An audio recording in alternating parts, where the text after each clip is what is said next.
You are now tuned into 2111 Radio Show, hosted by our program director, Derrick Scott.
What's up, baby? It's Boy International Nova, the Prince of the Bronx. We out here working, it's one of the realest. What up, y'all? It's your boy James Ready in the building. Skrilla and Rilla magazine. You need on the greatness.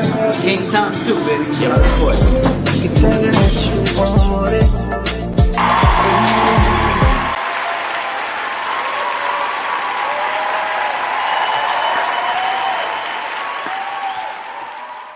Woo, as advertised. Welcome to the 2111 Radio Show. I'm your host, Derrick Scott. And as advertised, I got my man International Nova coming up in the building. Let's get him up in here right now. What up, bro? What's going on, man? First of all, you found some dope archive footage, man. Yeah, good look. Listen, I appreciate you, man. Definitely appreciate you coming to this show. So, no, I appreciate you, man. For real, the Bronx. You BX. from the Bronx, the BX. Listen, Yes. I'm from New York, so I already know what it is. So You came in the building. You heard? So talk to me about the Bronx. How was growing up in the Bronx? Oh man, growing up in the Bronx, it's funny because it's first of all, it's hip hop, right? Like being from the South Bronx is hip hop. You know what I mean? But growing up in the Bronx wasn't easy. You know what I mean? Growing up in the projects in the hood wasn't easy, right? Growing up in a single mom environment wasn't easy. But I had a really, really strong mom who literally fought to keep me on the right path, right? Keep me away from certain things. And, then growing up in the neighborhoods, I was always that kid who played ball and who did the sports thing. So the OGs always looked out for me. They always made sure I was good. You know what I'm saying? I've been in some crazy situations, but always kind of came out winning and on top because I had people around me that always looked out for me. They always saw something in me. No doubt. But I talk about everybody all the time, man. I live and die the Bronx. The Bronx is my heart, my home. No matter where I'm at in the world, the Bronx is home for me. So I will always rep the Bronx, no matter where I'm at, man. I know that's right. So now you used to play ball, but was that going to be some type of career path? Or when did you get started with music? How did music get involved? Well, man, so let me tell you where it all started for me. I was, of course, I'm a little kid at the time, right? But at that time in New York City, the bootleg mixtapes and the albums, big. You had the bootleggers outside. You know what I'm saying? Yeah, that's right. And we had a bootlegger that lived in our building. And me being a kid, doing what kids do, 5, 6, 7 years old, man. We're running around the hallways, just being dirty little kids. You know what I mean? And we knew that the guy, our local bootleg guy, used to store the mixtapes in the basement. So one day, being kids, we just went down to the basement, broke into his little locker, man, and just took CDs and mixtapes and this and that. And the first thing that I grabbed two things. It was Snoop Dogg's Doggy Style album. Actually, three. I'm sorry. Snoop Dogg's Doggy Style album, The Chronic, and then Tupac, Me Against the World. And for whatever reason, the Me Against the World album kind of called out to me, and I played it, man. And all these years later, I can't stop playing it. That's what kind of started my love for hip hop. You know what I mean? Wow. But I was always a fan. I was always a fan of music. You know, growing up in the Bronx, you have hip hop, but you also have all these different music. Like, you know, you have different genres. You have salsa, you have Yes. Spanish music, bachata, you have Caribbean music, the Afro music before it became what it is now. So I was always kind of like that melting pot Yeah. of music. Everybody knew if you come to me or come to my house, you might hear some Latin music, you might hear some hip hop. You're gonna definitely hit some Tupac in the middle of all that. No doubt. And that was my love. And as I kind of grew older, I was lucky to be around people like Tony Sunshines, Terror Squads, you know what I mean, who took me under their wing, and I was able to really hone my skills. You know No what I mean? doubt. I wasn't trying to be an artist. I was just trying to be a kid, being around some of these superstars and these legends. Yeah. And but I became a sponge. I learned. I stayed in the studio. You know what I mean? And shout out to Tony. Shout out to my boy Casual, who at the time had a really big record that Funk Master Flex was playing every single day on the radio. They really pushed me to pursue to be an artist. They Right. saw something in me that I didn't see in myself. Wow. And I came out of high school. I had a baseball scholarship and a basketball scholarship on the table. I took that, went to school. Yeah, I went to school upstate New York. Okay. And freshman year, I got in a car accident. We hit a tree. Oh. Yeah, I flew out the window. We hit a tree. I flew out the window, messed up my back. And in the midst of taking time to heal and physical therapy and all that, I just dove into being an artist and just trying to do music. Yeah. And our first 4 songs that we did, me and my roommate, took us around the world, man. Those 4 songs had us in Germany, in Japan, the Netherlands, Switzerland. Ah. Yeah. Yeah. And it's funny. I'll tell people all the time, we toured for 2 years with 4 songs. What? That's crazy. So now let me tell you something. I had to go through the archives. So I do actually have the video for this particular record. Yes, Mansions and Audemars. Let me tell you something. It's a dope vibe. This is the first. I didn't even know this was you. That's crazy. That's crazy. I saw this video and I remember because I was a Tony Sunshine fan. Yeah, yeah. He was playing. I'm looking, and today I'm looking. I'm like, oh shit, that's him. Oh, that's crazy. So you just realized that today? Today. Crazy. Today. So I said, you know what? Let me go through my archives and find the video. So the video, I'm gonna play a little part of it just for people to see how young you was. And I shot and directed and edited that video myself. Check you out. Yeah. What? Yeah. Yo, for real. What year was this? This was 2013. 2013. 2013. Yo, check out the quality because if he did this, just check this out. So I'm gonna just play a little bit of it, and we're gonna get back to how it all came along. All right. So check this out, y'all.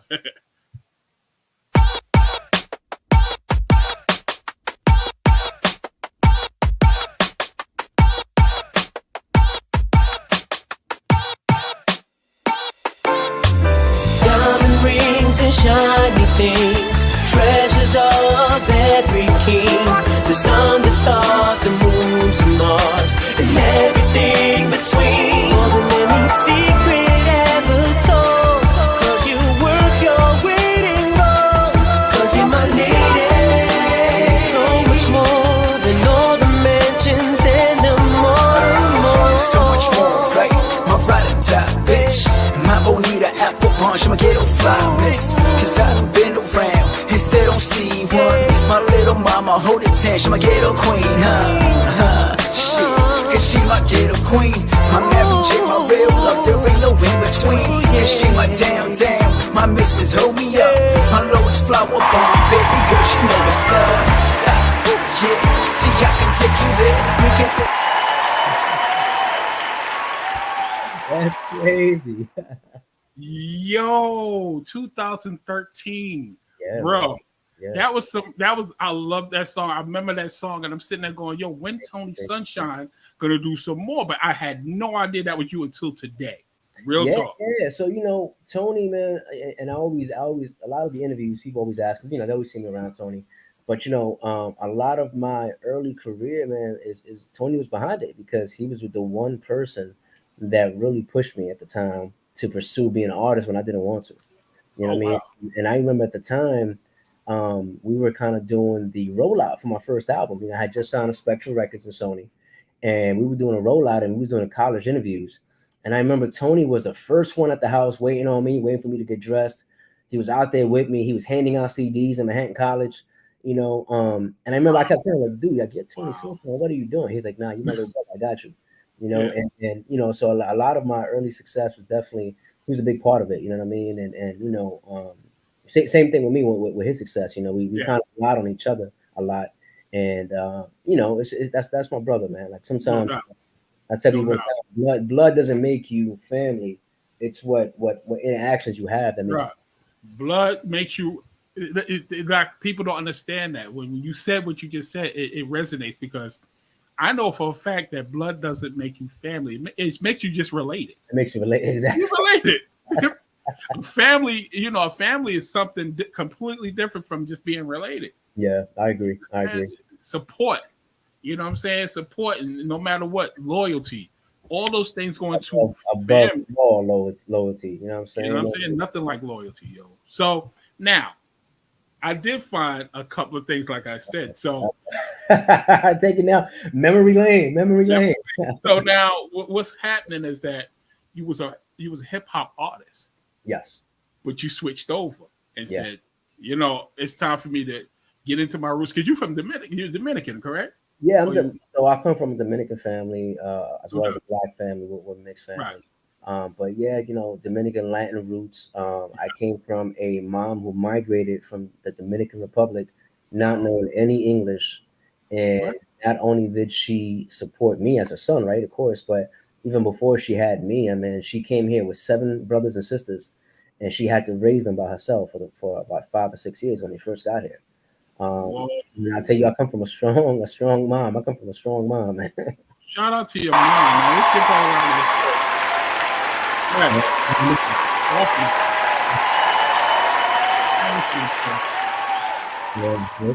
It's crazy, man. So now the transition from hip hop to Latin music is different. It's different. It's completely. I was, man. Let me tell you, bro. And this is what I was telling you offline, like the crazy story behind it. So, you know, of course, me being Dominican and of Latin heritage and coming from the South Bronx, because people who don't know New York City, don't know the Bronx is primarily Dominican, right? Yeah. You know, but you know, because of not wanting to be put in a box, people always expected me to do the Latin thing. No doubt. And as a point of reference, I always made it a point to do the opposite. I'm a Virgo, so you can't tell me what to do. I gotta kind of. Oh boy! You know I mean? Yeah. So you know, people always for a long time in my career, people wanted me to do Spanish music, but I'm one of those guys that I'm really big on time and me getting to that place in time in my life where something makes sense for me to do, right? Yeah. And for a long time, I didn't want to do it. We did one song early on in our career when I was a part of Street Corner that we did for a Coors Light commercial. Okay. But it wasn't something I was looking to do, you know. And as I said, 2013, I had signed my first deal as a solo artist with Spectra and Sony. And I literally thought, and I realized that I did all I could do living in New York City. No doubt. Like I hit my ceiling. Yeah, exactly. And so at the time, I was kind of facing a dilemma. Do I want to stay here and kind of do the same thing over and over, only to keep hitting that ceiling? Or do I want to go somewhere else and kind of, you know, spread my wings? No doubt. And salute. I remember I called 2 people, man. I called Hussein Fatal from the Outlaws. Who, me being a huge Tupac fan, when I signed my first deal, I had reached out to Fatal through Twitter. And I was like, yo, like you're literally my idol when it comes to this music thing. Like, I want to do a record with you. And he was like, nah, I'm a fan of you. Send me some music and I got you. I sent him 5 records, hoping that he'll pick one. 4 days later, I get an email and he did verses to all 5 of them. And then from there we became really good friends and, like, you know, big brother, little brother type of relationship. And at the time, the Outlaws was living in Atlanta. So, you know, I called Fatal. I'm like, yo, bro, I'm thinking about making this move. What do you think? He's like, nah, man, make it. He's like, do it. Matter of fact, when you get to Atlanta, hit me and I got you. So I packed up, came to Atlanta. You know what I mean? Unfortunately, a couple of days later, we were supposed to link up to start it because we were going to work on our own joint album. No doubt. And unfortunately, he passed away. He got in a car accident on 285, and we never got to do that, unfortunately. Wow. And so the first few months was hard, man. But because of that, but I was able to meet people. Literally, my first week here, Bone Crusher. You know what I mean? Dave Tolliver, who became family, became my brothers, my big brothers. And through Bone Crusher, I literally got to work with everybody in Atlanta. My first month here, my first month, I'm in the studio with everybody in Atlanta because of Bone Crusher. So, No doubt. I got here, to do music. Yeah. But when I got here, I realized that everything sounds the same, right? All the artists sound the same. Yes, they do. And I remember one thing that Bone had taught me that at the time I didn't get, but a couple years later I finally got. And he said, "Bro, don't come to Atlanta wanting to be from Atlanta. Be who you are. Light skinned kid from the Bronx with long hair. Be who you are." You know what I'm saying? Yeah. Don't come here wanting to be something different. And at the time, I didn't get it. I didn't get it. But as I kind of stayed here in Atlanta, I'm like, I kind of lost the love and the hunger of wanting to do music. You know what I mean? I got more into producing. I got more into songwriting. But being an artist and being international Nova, it just wasn't something that excited me at the time. So you asked about Gabe earlier. I had Speaking of Gabe, yeah. Shout out to Gabe Costa, man. Super producer. Gabe, man. At the time, me and my team had flew out to New York to do some records with Rockwilder, I'm sorry, for Mary J's album. Yeah. So we're working with Rockwilder, Eric Sermon. Wow. You know what I'm saying? We're at their studio, and we had one free night. And at the time, shout out to Bridget Berlin, my manager at the time. She said, "Yo, I need you to come to Brooklyn. I got this producer. I want you to go write a record for a Latin artist." Because they had already been telling me, "Yo, we having these meetings with these different labels. They love what you're doing, but they want to know, can you do Spanish music?" And I'm like, "Nah, I'm not doing Spanish music." So shout out to Bridget Berlin. So she said, "Yo, I need you in the studio. You got to go write the song." Cool. I get to the studio like 2, 3 o'clock in the morning after leaving Rockwilder's studio. And I met Gabe. Gabe was the producer. So I didn't think nothing of it. I'm there writing a song. You know what I'm saying? My first time ever, literally ever singing in Spanish. And I'm rapping in Spanish, of course. And I cut the record. You know what I'm saying? We're there for like 2 or 3 hours. I cut the record.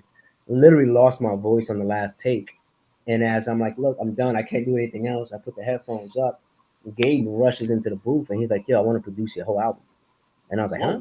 I was like, "Bro, I don't yeah, I was like, I don't do Spanish music, bro." He's like, "That's not what the manager just told me." So when I walked out, she's like, "Yeah, so this record's not for nobody, it's really for you." And I'm like, "What?" And that's how my journey from hip hop to being a Latin artist started. It was literally, I was tricked into something that I pretty much waiting for so long not to do. And it's now what I love to do the most, which is crazy. I know that's right. Yeah, right. That's a hell of a story.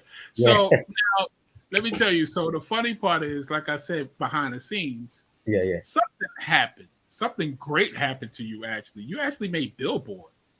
Yeah. Now he's actually here. I see him in the building. Sound. I see my man. I see this guy up in here, James Worthy. He was actually here. King James Worthy, my brother. James Worthy is up in here. So you did this song called "Wine for Me." Yeah. And it actually was. Now, am I mistaken? But wasn't it in the All Eyes on Me movie? No. So "Wine for Me" ended up being on the top 10 on Billboard for an entire month.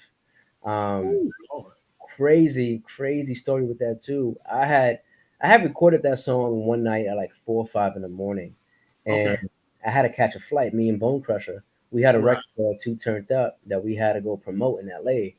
And I remember leaving the studio straight to the airport to meet Bone, and me being on the plane and playing Bone the record. And he's like, "Yo, this is dope, bro. Like, this is dope. Do something with it." That record sat on my hard drive for like 2 years. Oh shit!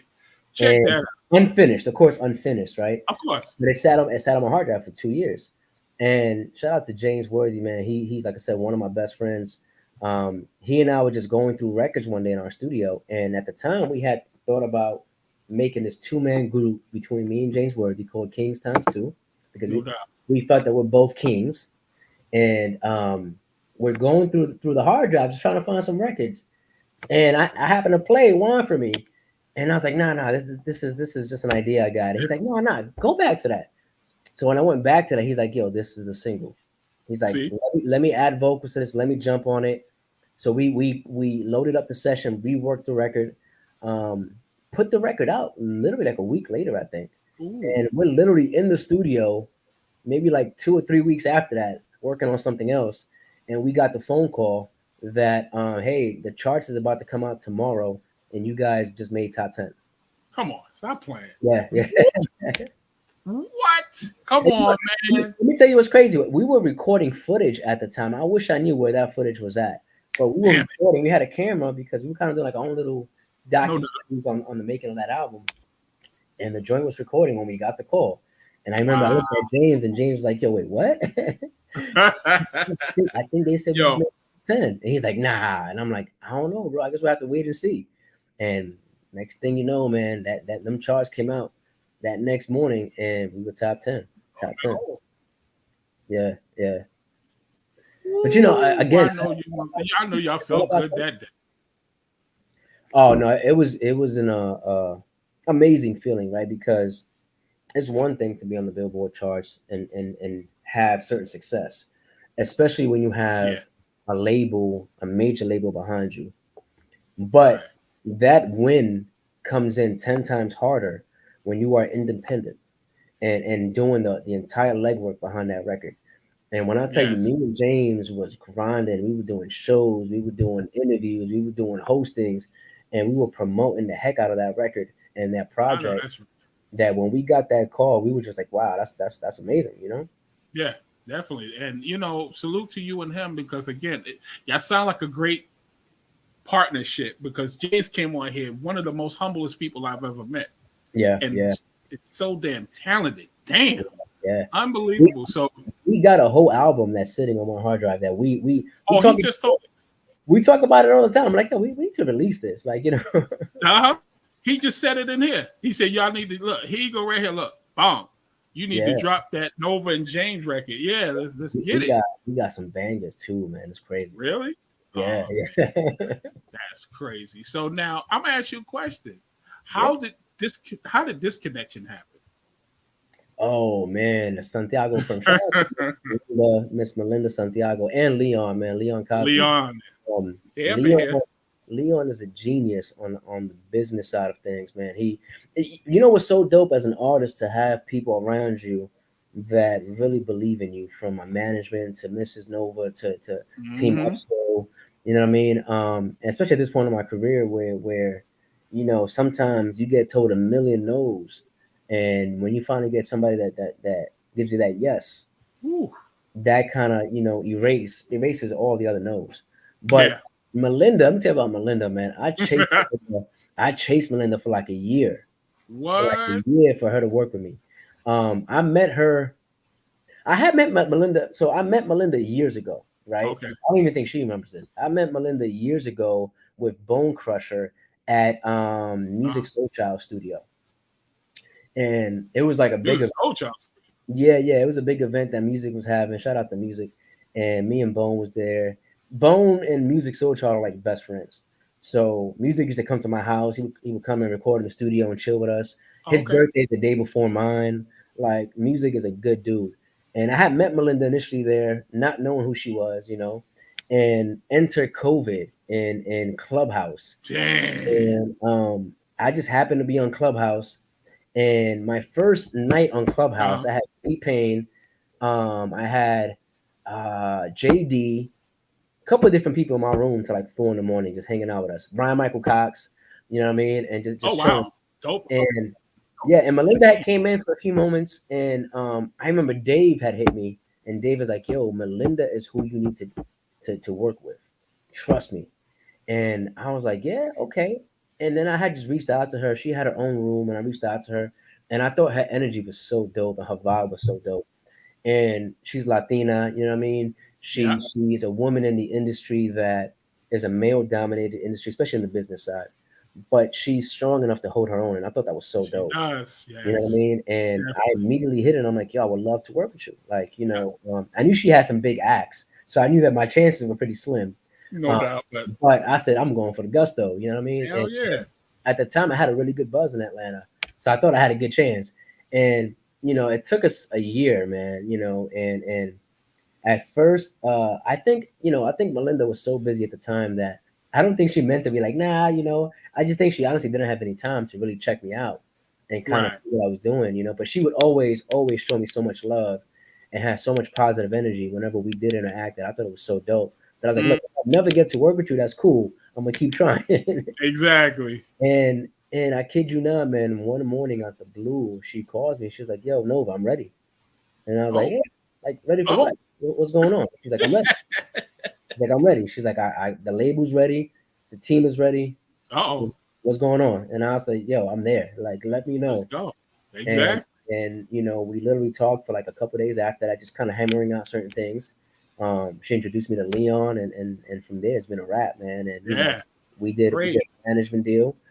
We did a partnership deal with Empire Distribution for my project, and it's wheels up now, man. I know that's right. Listen, I done had, damn it, I think y'all done turned my show into this Santi Firm show because I think I had all her artists up here already. And you kind of like the icing on the cake, bro. And they got, as a team, yeah. we got some dope acts on this roster. Hell man. yeah. The legends, to Scrappy, to Scarface, to RSVP, Bobby V, to King Kanja, you know what I mean, to Tiffany. We got a squad, man. I think it's so dope. Everybody shows everybody love. And I'm really big on manifestation, right?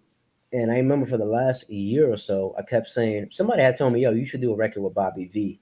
And I was like, okay, let me see what's up. That'd be dope. And Melinda had hit me at one time, and she's like, yo, I want you to, out of nowhere, she's like, yo, Nova, I want you to do a record with Bobby. And I was like, cool, let's figure this out. This is like 8 months ago. And I never thought it was going to happen. I never, because it's Bobby V, right? And Melinda, and they're always on tour and on the road. And now they're on the same squad. I'm like, damn, that's manifestation. Like, things happen. But I mean, the Santi Firm, the entire team is amazing. They make it really dope to be an artist and to be your own brand and kind of find your way with their help. So I really appreciate them. Yeah, I appreciate them too because they've been giving me some dope ass artists. I ain't gonna lie. Actually, King Kanja and Tiffany is actually in the top 20. Like, yeah, I seen that. That's crazy.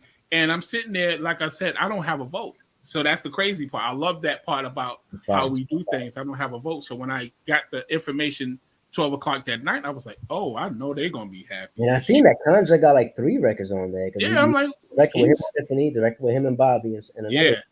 Yeah, that's crazy. So, and you know what's crazy? Let me tell you something else. Again, small world, right? I get a call from Gabe, and he's like, "Yo, you working with Melinda?" I'm like, "Yeah." He goes, "You know King Kanja?" I was like, "No." At the time, I had not met him. I was like, "I haven't met him yet, but he's a part of the team." Yeah. And he's like, "Oh, I'm in the studio with Kanja right now." Unbelievable. So, like, yo, that's crazy. So then I finally had a conversation with Kanja, super dope dude, super dope. Yeah. And we're like, "Yo, we got to work." And literally 2 nights ago, I'm driving home, and Gabe calls me. He's like, "Yo, look, come in the studio with." He turns the camera around, and it's Kanja. Damn, that's so crazy because Gabe's coming out here next week to finish my album. Wow. And, again, small world, but I think that I don't believe in coincidences. I believe in timing and divine timing. Yeah. And I think that all these different things point to the right time. Exactly. And the right time is this. Let me tell you, I heard this song that you have. It's called Dime. Oh, D-Man. Yes. Yeah. What is it called? It's called D-Man. D-Man. Yeah. I'm looking at Dime. Anyway. It's spelled Dime. It's spelled Dime, but in Spanish it's D-Man, which means I didn't know that. It means talk to me, tell me, you know what I mean? Yeah. So I actually have the video. So what I'm going to do, I'm going to play this. I think it's a dope vibe. Actually, today, no lie, I actually added it to 2111 radio rotation. Oh, that's dope. I appreciate it. So now you have that and Controller both on 2111 radio. You know what's crazy? I got a version with me and Vanessa Bling, Gaza Slim, who, of course, the princess of Jamaica. We just didn't shoot the video because she was on the road at that time. What? But she calls me all the time like, yo, we got to do a new video. We got to do a new version of this video because I want in. But yeah, man, thank you. I appreciate it. Man. So we're going to play Dima, you said? D-Man. We're going to play D-Man right now by my man, International Nova. So check this video out, y'all.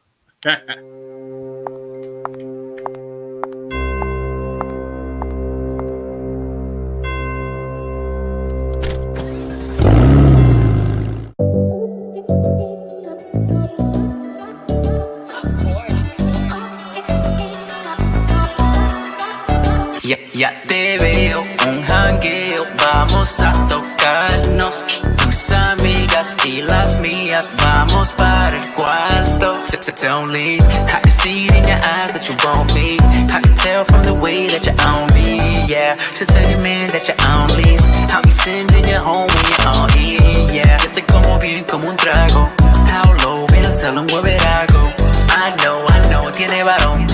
I know, tiene varón. Quítate la ropa, mamita, antes de sacarme de esta silla.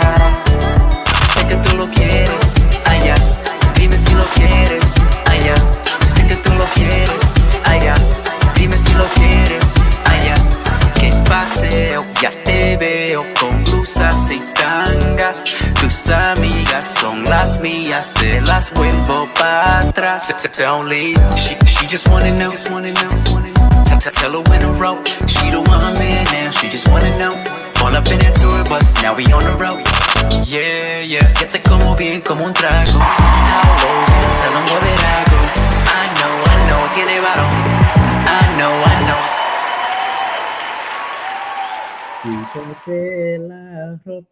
You know what's crazy, man? That was the first song. Well, the second song, because Gabe's song was first. That was the second song I've ever recorded in Spanish. You killed that. That's a vibe right there, yo. That's a vibe right there. And I had to, because I only had one song. I said, you know what, today I'm listening. I'm like, this is hot. Oh, okay. That's hot right there, bro.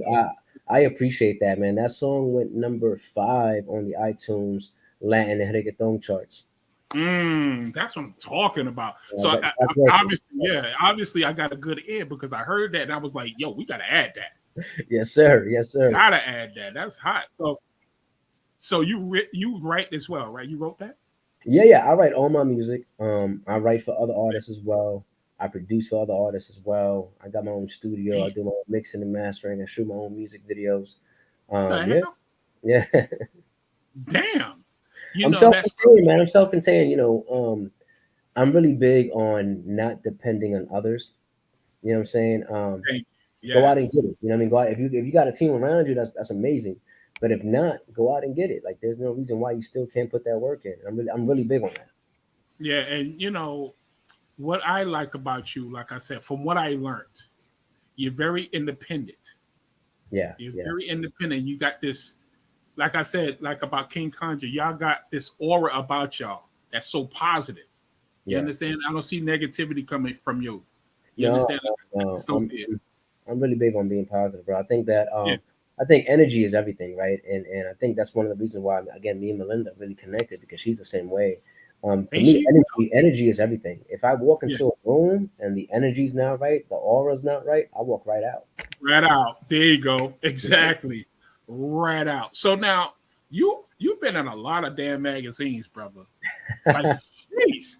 I'm sitting there going, well, damn. So let me name. So he been in Hype magazine, People magazine, All Hip Hop magazine, and you had an article in Rolling Stone. Yeah. Rolling Stone made me one of the top global artists to watch. Hold on, I gotta give you a round of applause. That's big. That's big. I gotta give a round of applause.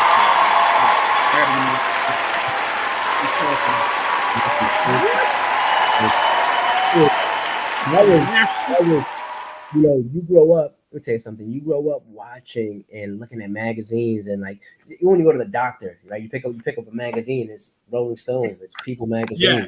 Yes. And to be featured in those magazines, it's a blessing. Like, it's really a blessing, man. I think that there's a million other international novas in the world, right? There's a million kids with the same dream that I have. And for me to be able to kind of reach some of these heights, it's a blessing. It's really a blessing. Yeah, it really is. And you represent the Latino culture, and people take you guys for granted. I'm gonna tell you that right now. They take y'all for granted. Y'all do not get the shine that y'all deserve, bro. I'm telling you right now. But at 2111 Radio, you definitely will get your shine. Amen. Bro. Amen. I think for a long time, I think that was the case for a long time, right? But I don't see that as a negative. I think that the one thing about music that I've learned, right, in my career, and just even being a fan, is that everybody has their turn. right? Yeah. Music is about turns, really, in reality. Yeah. You know, some of the biggest acts, like, you know, they have their run and then they're gone for a couple of years. They might come back and they might get lucky and have another run. But I think it's the same thing with life. And I think that sometimes um, certain people don't get that acknowledgement, you know what I'm saying? And You for a know. long time, Latinos didn't. But now you turn around, it's the biggest genre in the world right now. Oh yeah. Oh yeah. I just looked at the MTV Music Awards and damn, Yeah. It's the killing it. biggest. I mean, I'm really big on numbers and statistics and analytics. Right. And I remember I had read something that said 70% or 73% of Spotify streams is Latin genre. Yes, it is. Crazy. Yes, it is. Yes, it is. That's crazy. But you know, again, you're a very talented person, man, and I Thank you. appreciate you coming here today to really tell us this story about you because I think who's Christina Nova? That's your wife? That's my wife. That's Mrs. Nova. Yeah. Nova's in the building. Mrs. Nova is definitely in the building. You got Adam Sanchez up in here. You got some Adam, people up in man, let me here. tell Yeah, you you got something. Adam is a dope person, man, with a good heart. I had the privilege of meeting Adam and his whole team. They got a dope oh, okay. podcast, a really dope podcast. They're out in Texas. Met them in New York, again through Clubhouse and other different means. And we all flew out to New York and hung out, man, and got to know each other. Did a photo shoot. They got a really Mm, dope podcast that they're doing not only for Latinos but for urban music in general. And they no got a doubt. dope story as well, man. You know, their uncle spent a long time in jail, but their uncle was behind a lot of the successes of a lot of the Latin superstars that are out right now, the Daddy Yankees and the Nicky Yeah. Jam and all that. And Oh, I know that they're working on a book with Santi Media Group. And okay. again, Okay. small world. I had no idea until after I get a call from Melinda. Melinda's like, "Oh, you know Adam?" I was like, "Yeah, that's my guy." She know every damn body. I'm My telling you. goodness. She know everybody, yo. And I'm so happy to have her on my show. Like last month, she came on here and just She's an blew the amazing roof soul. off. Yeah, You she's know, amazing soul. another song on 2111 Radio. Oh, All let's right. get it. So Let's now get I'm gonna ask you a question. This song, all jokes aside, it. Uh-huh. we put this song on when Leon sent it to us last week, and it ended up at 25 on the top 30. Oh wow, Like, okay. and that doesn't happen. Like I said, it usually takes a month for it to really start generating. Yeah, yeah. But it ended up there, and I'm like, hold up, we just put that song there. How did that? He was like, listen, we love that song. You know, I have a lot of diversity, so it's a lot of different types of genres on my show, That's on my dope. radio show. That's So dope. this song right here, we was partying all day. That came on like 4 times today on the radio. We were partying on that song. This song is crazy. So talk to me about this. Introduce this song for everybody. Controller. Controller. Let me tell you a crazy story about Controller real quick. Yeah, go ahead. I was getting my hair braided, and I'm just, you know, at my house getting my hair done. And the producer who co-produced the record with me sent me the early version of the record of the beat, and I was like, "Oh, this is kind of dope. I have an idea." I told the girl, "Hold on, give me 20 minutes. Let me go record something real quick." Went downstairs to my studio, knocked out the hook, which is just the chorus. No doubt. A little while later, I'm back to getting my hair finished, and I get a call from Petey Pablo, Oh wow. because I was working on Petey's album, and he was like, "Yo, send me a record. Like, I want to get on something for you." And I was like, "Nah, bro. I'm doing Spanish right now. I don't think it's gonna fit." And he's like, "Nah, send me something. I got you." I sent him Controller. Went to go walk the dog. 20 minutes later, I had Petey's whole session on my hard drive that he emailed to me. Wow. And we finished the record, and the record took off. It became my biggest record. Shout out to Gabe, who Gabe Costa again, who mixed and mastered the record for me. Him and EJ, they do all my records, and it's one of those things, man. I think that as an artist, if you can reach one person, is an amazing feeling, right? Yeah. But to be able to reach more than that, to get 1 million streams, to have the record Ooh. on TV and on Telemundo and all these different platforms, it's an amazing thing, and it's my biggest record so far. I love this record. It's Latin, it's reggaeton, it's Afro, it's hip hop, it's R&B, Everything. Yes. all that in a combo, man. And I'm glad that It it's getting is. the love that it's getting. And we're about to shoot the video for it.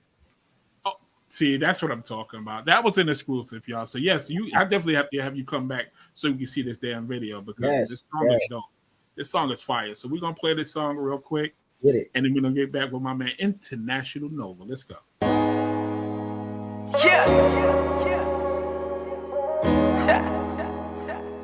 International. It's Nova, baby. No fui. Para mí, estás muy bien. Si estás sola, no puedes estar sobre mí. Para mí, the way you move in that body, you make me not wanna leave. Ella me controla, mueve como cobra. Cuando ella toca, no puede parar. Despierta con la luna, belleza no se tumba. Ven aquí, mami. No se puede olvidar, No se puede olvidar. Ella me controla, shorty, she be down to ride, she be my soldier. Una queen, mi tesora, yo un estudiante, ella profesadora. Ella sí me cae, nos vamos for the night, as long as I'm next to you. Como un controla. Ella me controla.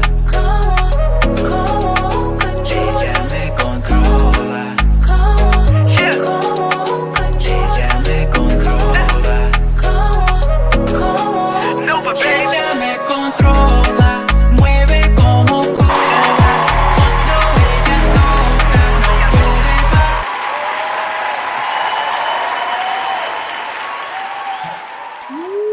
Sir, yes, sir. Now you know the funny. Let me tell you something about this. All right. The Yeah. funny part is I love this song and I don't know what the hell you saying, but the shit's dope.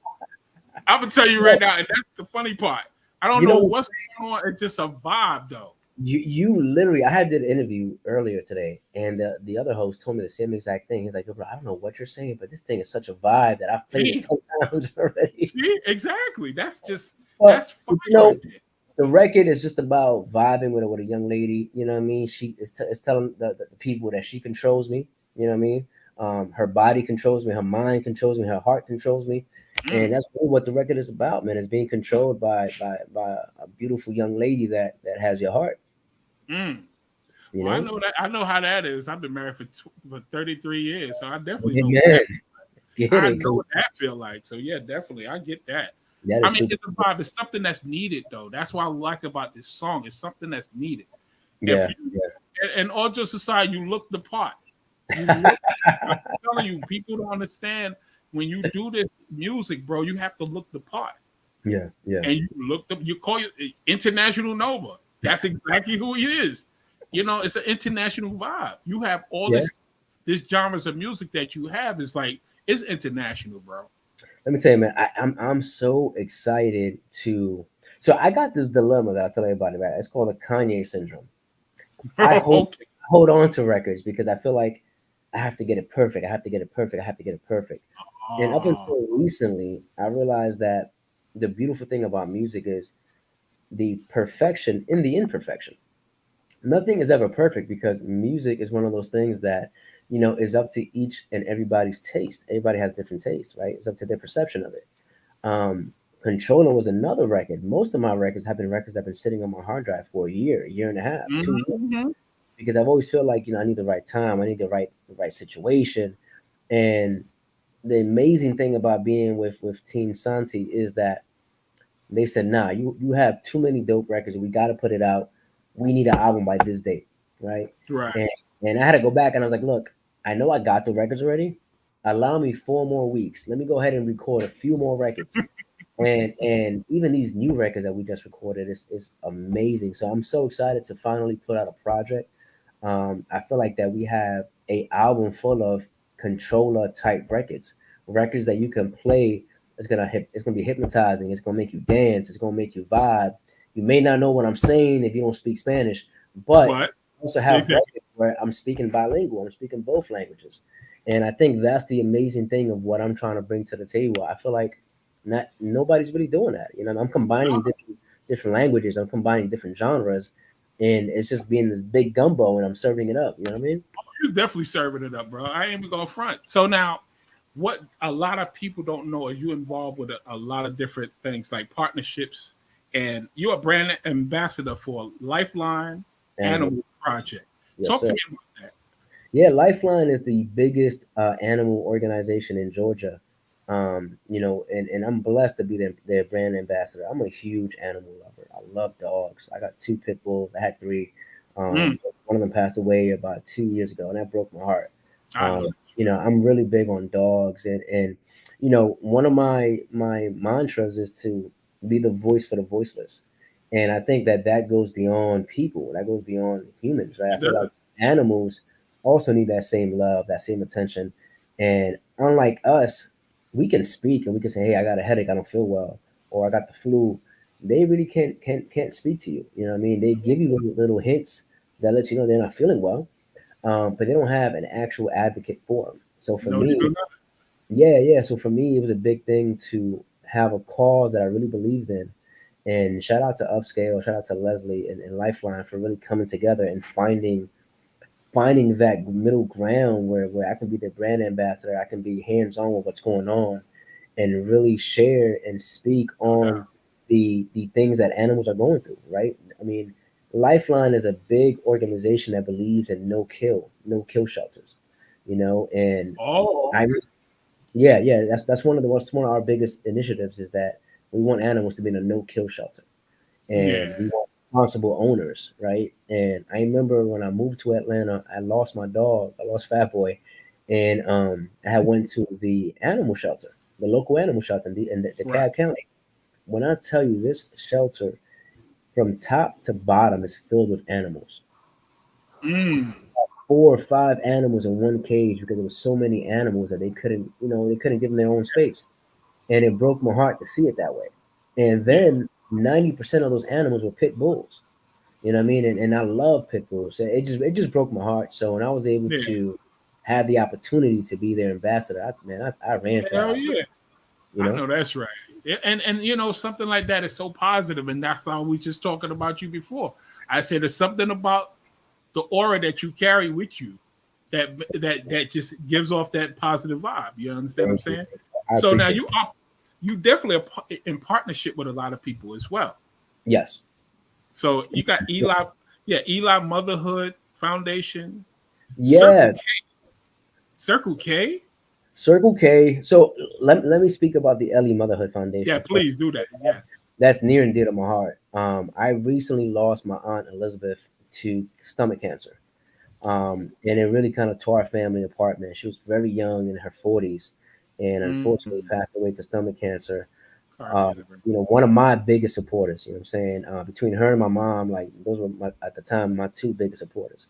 And Right. it really broke my heart when I got the news that she had cancer. We had just spoke. She wanted to move to Atlanta. I was going to help her. And Yeah. unfortunately, she caught stomach cancer or got stomach cancer. So when she Right. passed, I really wanted to do something in her honor and her memory. Her nickname Mm. was Ellie, short for Elizabeth. So I Oh, started this okay. foundation. Yeah, I started this foundation geared towards That's dope. initially it was towards single mothers, single Latina mothers, but now Mm-hmm. we're opening it up to all mothers. You know what I mean? And we're trying to provide scholarships when it comes to clothing, food, books if they're in What? school. And it's aimed at mothers who are in school and attempting to get an education, and we provide Right. whatever it may need, whether it's food, clothing, and books, shelter, whatever it may be. We're trying to provide funds to make things a little easier for them. And we just launched the Ellie Motherhood Foundation, and we are about to really go crazy with it. When I tell you, when it comes to the marketing of it, the rollout of it, I want to make sure that we're reaching out to as many moms as possible. I grew up in a single parent home, a single mom home, really. You know what I mean? Yeah. No And doubt.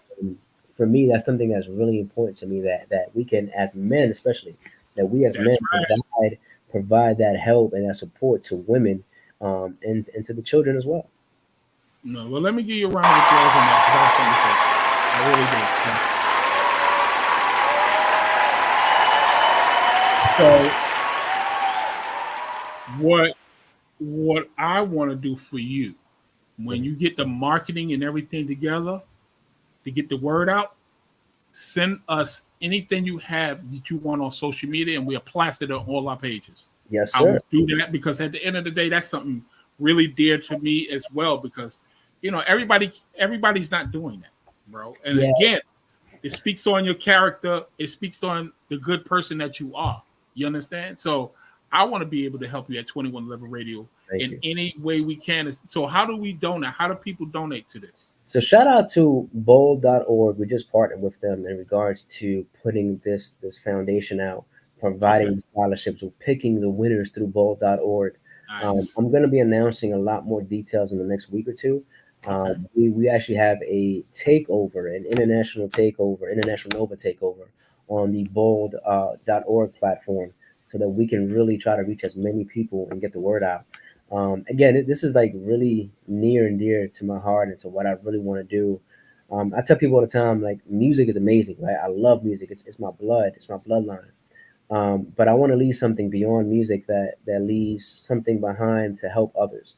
Yeah. And for me, this foundation is one of those things that I want to leave behind that can carry on not only my name and our legacy and my aunt's name, but really it's just out there to help. And I think that as people, we don't have a lot of situations, a lot of platforms that are geared to really just helping. You know what I mean? And it's not for profit. It's not to gain followers and gain likes and get 1 million views on a video. It's to really help people. And we're really trying our best to make this a real successful foundation that can reach as many people as possible. Wow, that's crazy.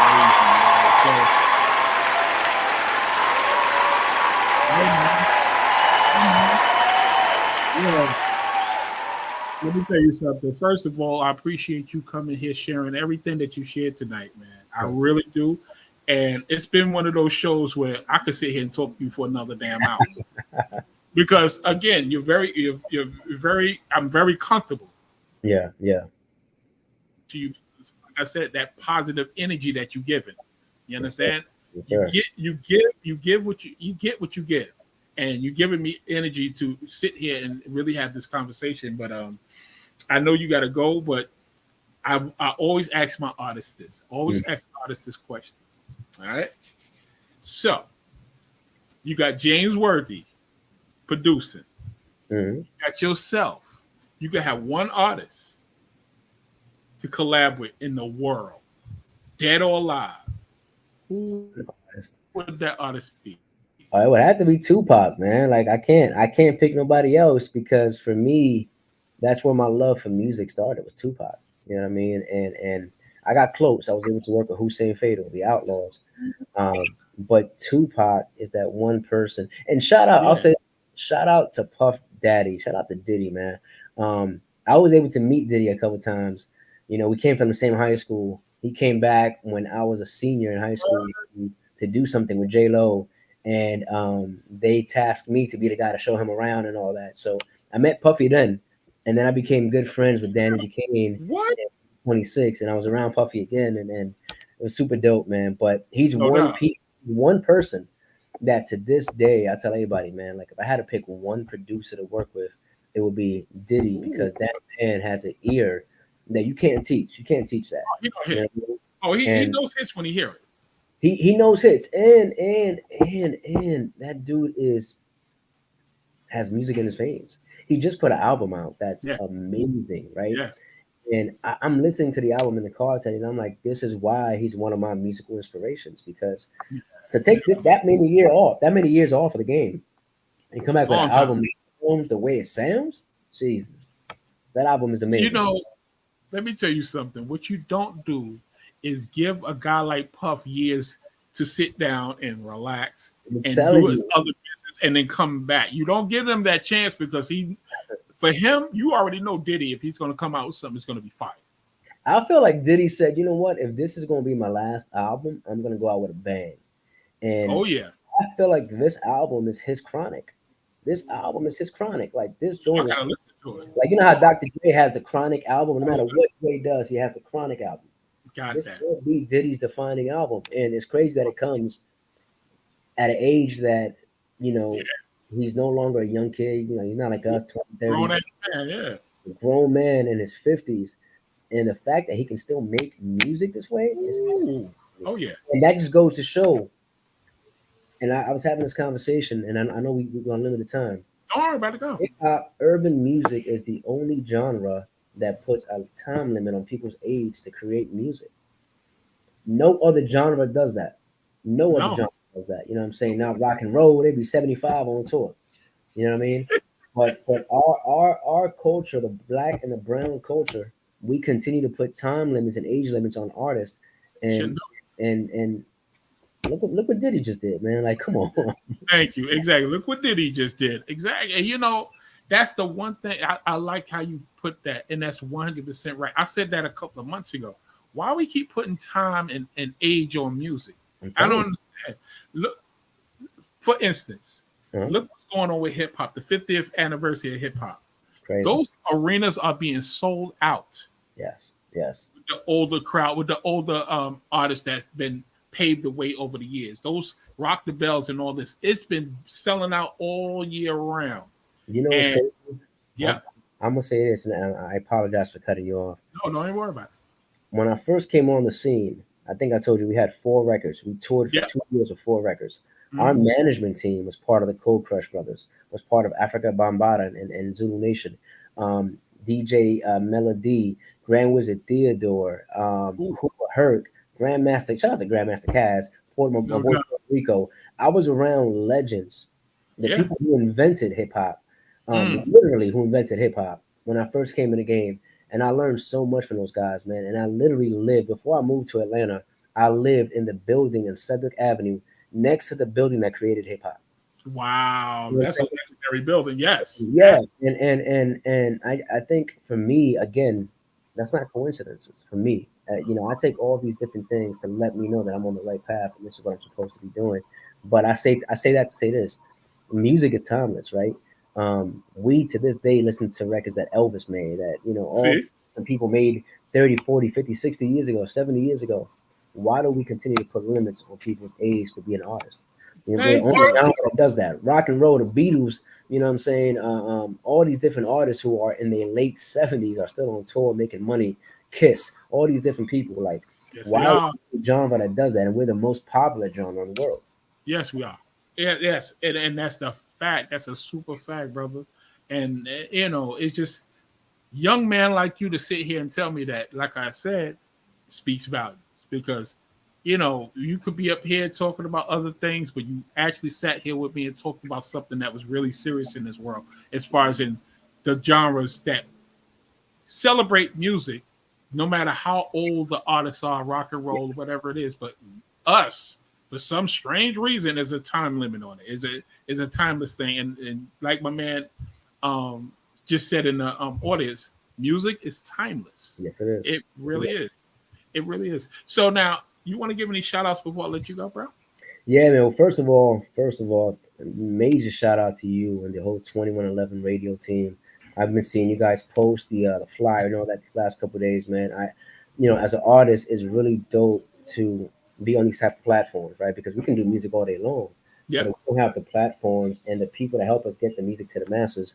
Then we're just doing it for our own self to listen to it. So I appreciate, as an artist, I appreciate you for giving me the platform to come on here and spread my music and spread my voice.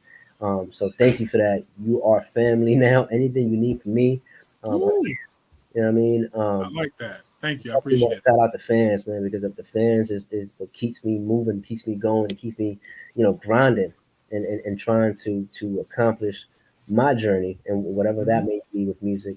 You know what I mean? I owe that all to the fans. And of course, shout out to my team, you know what I'm saying? Team Santi, Leon, Melinda, Upscale, you know what I'm saying? Mrs. Nova, you know what I'm saying? Like it's one thing to do this by yourself. It's another thing to have somebody beside you that really believes in what you're doing as well. Yeah. On the days that I don't want to do music, Mrs. Nova, see, ass in the studio. Nova, that's right, Miss Nova. And also my son Prince, man. That's the name of the album, Prince. Okay. He's the reason why I'm really, really grinding hard right now to get things moving. That's right. I think that we have to continue to push the envelope as artists. You know what I'm saying? Be you, be original. I think that that's missing in the game sometimes. It is. And the Nova agency too. That's my new company with the missiles. Okay. It's a real estate company. We're doing some major things here in Atlanta. If you guys need a house, holla at the Nova agency as well. We'll take care of you. But above all else, thank you, man. I appreciate you for being on this platform. Follow International Nova, International NOVA. And once again, man, shout out to the fans, man, because you guys keep me going. You guys keep me going. Let me tell you something. Now, let me tell you, today we had 165 people up in here. Hey, let's go.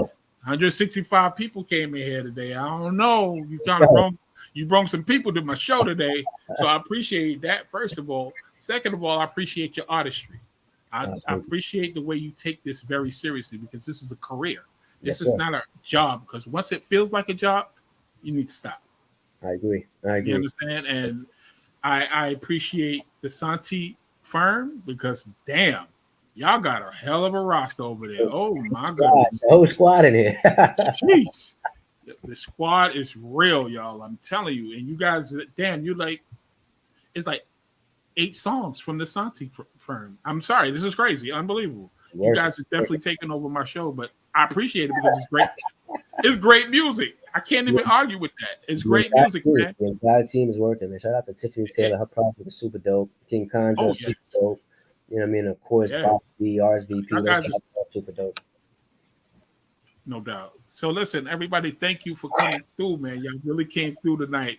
You know what I'm saying? Y'all came through for my man, International Nova. I appreciate everybody for coming through tonight. And we're going to sign out.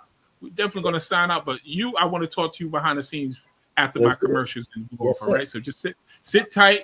Y'all take it easy. We be back tomorrow. We'll be back tomorrow night. We're definitely going to be back tomorrow night. But y'all have a good night, and I'll talk to y'all soon. Much love, y'all. Let's get it. Yes, sir. Listen.